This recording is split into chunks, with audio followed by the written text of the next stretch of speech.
Hello दोस्तों, अस्सलाम वालेकुम। तो दोस्तों वेलकम बैक करता हूँ आपको अपने YouTube channel MSc with ZHS official. वाह वाह, बड़ी जल्दी आ गए। यार वाह, लेट आए फिर भी आप बोल रहे हो बड़ी जल्दी आए हो।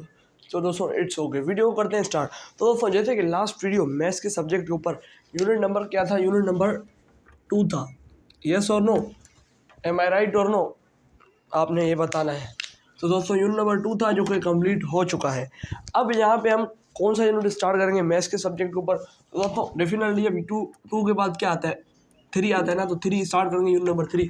तो वो अभी कंप्लीट नहीं हुआ, थोड़ी जल्दी से टिक लगा लिया, अभी कंप्लीट नहीं हुआ, लेकिन छोटा सा यूनिट है और बहुत ही इंटरेस्टिंग है। अगर आप उसको ईजिली समझेंगे तो आपके लिए बहुत ईजी है, लेकिन अगर आप उसको हार्ड लेंगे तो वो आपके लिए बहुत ज़्यादा मुश्किल है।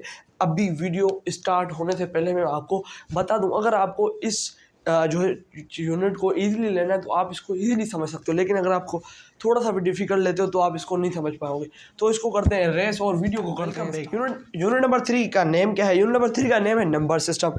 अब दोस्तों मेरा क्वेश्चन आपसे ये है कि नंबर सिस्टम क्या होता है? Unit number 3 numbers system. दोस्तों मेरा आपसे ये क्वेश्चन है कि नंबर सिस्टम क्या होता है। तो दोस्तों यहाँ पे इसकी छोटी सी डेफिनेशन आपको पढ़ के बता रहा हूँ, ना कि इजीली सुना देता हूँ। तो इसकी डेफिनेशन हाउ में, यानी कि इसकी डेफिनेशन है, यानी कि यहाँ पे जो लिखी हुई है, लेकिन यहाँ पे लिखा हुआ है कि ना, look at the above number, can you tell how many it represent, can you be it. तो दोस्तों जो नंबर लिखा हुआ है 10, दोस्तों इसका मतलब आपको पता है इस चैप्टर से रिलेटेड, लेकिन अभी मैंने आपको इस चैप्टर की मतलब रिलेटेड बातें ही बतानी है, फिर चैप्टर का एग्जैक्ट मैं नहीं बताऊंगा। ये नंबर 10 क्या है? दोस्तों नंबर सिस्टम वो सिस्टम है जो कि हम डेली लाइफ में, यानी कि रोज़मर्रा की ज़िंदगी में यूज़ करते हैं। जैसे कि ईयर में 365 डेज हैं, तो हम इन 365 डेज में ये नंबर कॉमनली यूज़ करते हैं। एक ऐसा नंबर है जिसको हम इसको यूज़ करते हैं। इसको हम कैसे यूज़ करते हैं ये मैं आपको अभी बता देता हूँ। ये नंबर 10 है, यहाँ पे मैंने इसको लिख दिया है। दोस्तों इसको हम इसलिए इस तरीके से यूज़ करते हैं, जैसे कि हमें मल्टीप्लाई करना है। 25 multiply by 20, multiply 0 5 the 0 0 5 the 0 2 5 the 10 और 1 यहाँ पे 2 2 द 4।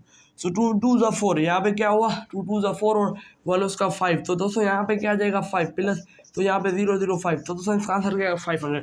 तो हमने इसमें कौन सा नंबर सिस्टम यूज़ किया 10। अगर यहाँ पे एक और हम यहाँ पे एग्जाम्पल ले लेते हैं, जैसे कि 10 को हम यहाँ से 2 से करते हैं 30 को, तो 2 0 दा 0 2 3 दा, यानी क्या था 2 3 दा क्या आता है 2 3 6 आता है। मैं आपको सिर्फ बता रहा था। तो अब यहाँ पे हमने कौन सा नंबर सिस्टम यूज़ किया 10। तो इसी तरीके से अगर आप कोई भी मल्टीप्लाई कर दो तो आप उसमें कौन सा नंबर सिस्टम यूज़ करते हो 10। तो कोई भी, यानी कि अगर आप इन दिनों में यूज़ करते हो, कॉमनली यूज़ करते हो, जैसे कि कोई भी आपको, जैसे कि यानी कि कोई चीज़ भी आपने करनी है, तो यहाँ पे मैं आपसे पूछ रहा हूँ कि एक ये पॉइंटर है, इसकी कीमत है यानी कि 50 रुपये, तो 10 पॉइंटर की कितनी कीमत होगी? तो आप क्या करते हो मल्टीप्लाई करते हो, एक की 50 रुपये लिख देते हो और दूसरे की 10 लिख देते हो। तो अब इनको मल्टीप्लाई करना शुरू होते हो आप। तो यहाँ पे 0 0 0 0 5 0, तो यहाँ पे मल्टीप्लाई, फिर से 1 0 0 और 1 5 5, तो प्लस कर दोगे यहाँ पे 0 0 5। तो इसका क्या आंसर आया 500। तो यानी कि एक पॉइंटर की 50 रुपये, तो 10 की बोर्ड मार्क कितनी होगी 500। इस तरीके से अगर आप ये जो है मल्टीप्लाई करते हैं तो कौन सा नंबर सिस्टम यूज़ करते हैं 10। तो दोस्तों अब 10 का ख़त्म हो गया काम। अब नंबर सिस्टम को नंबर सिस्टम यानी कि नंबरों का सिस्टम, इससे तो आपको पता चल ही गया होगा। तो दोस्तों यहाँ पे ईजिली जो है यहाँ पे वो चीज़ें लिखी हो जो कि अगर आप समझ जाते हो तो आप इसको कर सकते हो। तो लेकिन मैं सबसे पहले यहाँ पे कौन सी एक्सरसाइज कराता हूँ। एक्सरसाइज इसकी है एक्सरसाइज 3A का क्वेश्चन 1। एक्सरसाइज 3A का क्वेश्चन नंबर 1। क्वेश्चन नंबर 1 में क्या पूछा जा रहा है? क्वेश्चन नंबर 1 में पूछा है convert each of the following decimal numbers into the number system give in the brackets. तो दोस्तों यहाँ पे ए दिया गया हमें 165 इंटू बेस। कौन सी बेस? अब बेस क्या है, बेस भी आपको बताऊंगा। बेस 8। दोस्तों इससे पहले हम इसके पीछे आते हैं कि बेस क्या है। दोस्तों बेस की यहाँ पे डेफिनेशन अगर मैं आपको दिखा दूँ तो बेस की डेफिनेशन है, यानी कि किसी चीज़ की एक डेफिनेशन होती है बेस की, कि बेस क्या होती है? किसी भी, अगर आपको यहाँ पर कोई बिल्डिंग बनानी है तो उसकी सबसे पहले आप बुनियाद यानी बेस खड़ी करते हो।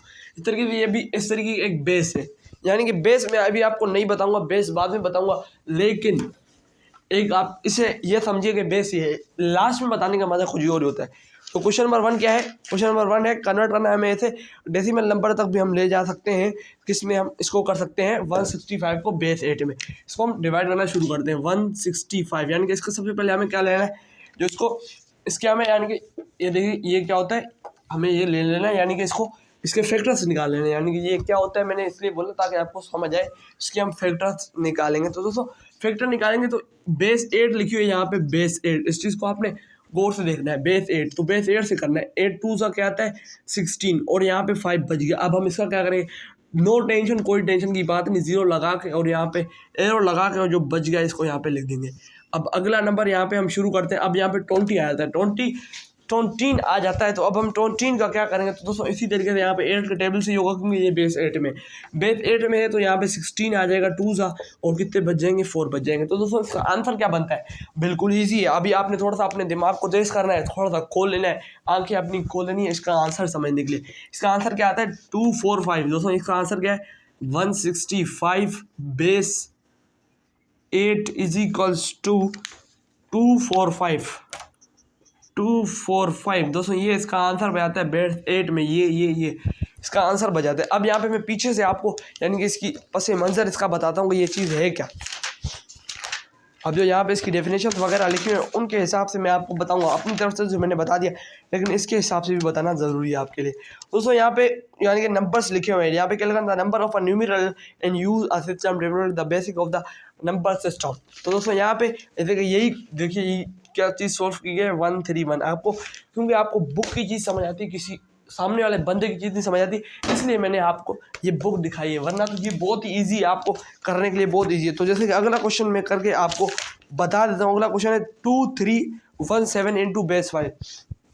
अगला क्वेश्चन यहाँ पे क्या आता है बी 2317 इंटू बेस 5। अब दोस्तों बेस 5 भी इसी तरीके से होगा, base 5 2317 is equals to base 5। दोस्तों यही क्वेश्चन बेस 5 में हमें करना होगा। तो दोस्तों जैसे कि यहाँ पे 5 के टेबल्स में 20 कहाँ पे आता है, 20 आता है 4 दा, और यहाँ पे 3 बच जाएगा, 3 बच जाएगा तो 3 हम यहाँ पे लिख देंगे, 31 हो जाएगा। 31 यानी कि 30 आता है 6 दा और 1 बच जाएगा 17, 3 दा आता है 15 और बच जाएगा यहाँ पे 2। अब यहाँ पे क्या बच गया 2 बच गया, आपने क्या देख रहा है यहाँ पे क्या बच गया 2 बच गया। अब यहाँ पे दोस्तों ये चीज़ खत्म, यहाँ पे अब अगला शुरू हो जाएगा। तो दोस्तों यहाँ पे 5 का टेबल अब यहाँ पे फिर पढ़ना है, 5 9 जा 45 और 1 यहाँ बचेगा 13, 5 2 जा 10 और यहाँ पे इसके जो है 3 नंबर बच जाएंगे। तो अब हम 3 नंबर का क्या करेंगे, यहाँ पे इसको लिख लेंगे, 92 आ जाएगा। अब यहाँ पे हमें अगला करना है, वो भी 5 से होगा, 5 से होगा, सब कुछ 5 से होगा, कोई चीज़ यहाँ पे चेंज नहीं करनी। इसके फैक्टर निकाल लेंगे। 5 के टेबल में 92 नहीं आता, तो हम यहाँ पे इसको क्या करेंगे, 92 नहीं आता, जी हाँ दोस्तों 92 नहीं आता 5 के टेबल में, तो हम यहाँ पे 90 को खाली ले लेंगे। 5 के टेबल में 18 सा आ जाता है, 2 बच जाएगा। अब 18 5 के टेबल में नहीं आता तो 15 आ जाता है, और उसके कितने नंबर बच गए 3 बच गए। तो अब यहाँ पे 3 इसके यहाँ पे और 15 यहाँ पे, तो 15 यानी कि 15 अब यहाँ पे कैसे आएगा। दोस्तों ये चीज़ भी समझने वाली है कि 15 अब यहाँ पे कैसे आएगा। 15 बच गया तो 15 के बाद अब 5 3 दा 15, तो अब यहाँ पे क्या आ जाएगा, यहाँ पे 0 बच जाएगा, 0 यानी कि 0 बच जाएगा। लेकिन अब आपने क्या करना है, इसको यहाँ पे हटा लेना है, क्योंकि अब मज़ीद तो यहाँ पे सॉल्व नहीं होगा। तो अब इसका आंसर कैसे बनेगा, ये चीज़ आपने सोच लेनी है। जी हाँ दोस्तों, ये चीज़ आपने सोच लेनी है। तो इस तरीके से यहाँ पे यानी कि सारा यहाँ पे प्रोसेस हुआ हुआ है। लेकिन अगर आप इसका आंसर निकालेंगे तो वो कैसे निकालेंगे, जैसे कि यहाँ पे आपने इसका प्रोसेस देखा होगा, ये जो चढ़ जाएगा ऊपर। तो अब यहाँ पे क्या बन जाता है, 2317 बेस 5 इज इक्वल्स टू 303232। इसका क्या आंसर बन जाता है, ये बन जाता है इसका आंसर। जी हाँ दोस्तों, क्या बन जाता है, ये इसका आंसर बन जाता है। तो दोस्तों यहाँ पे जो है, यहाँ पे 3 भी आप लिख सकते हैं और खाली 3 भी आप यहाँ पे लिख सकते हैं। लेकिन यहाँ पे अगर आपको कोई और 3 लिखना है तो भी आप लिख सकते हैं। तो मैं यहाँ पे 0 लिखता हूँ, ये चीज़ एक होती है। तो उसके बाद यहाँ पे जो है ये इसका आंसर आया था। 2 क्वेश्चन मैंने इसका करा है, बाकी क्वेश्चन आप कीजिएगा। इंशाल्लाह इसकी अगली वीडियो में हम इसके क्वेश्चन नंबर 2 की जाने पाएंगे। तो तब तक के लिए हाफिज़, अपना बहुत ज़्यादा ख्याल रखिए।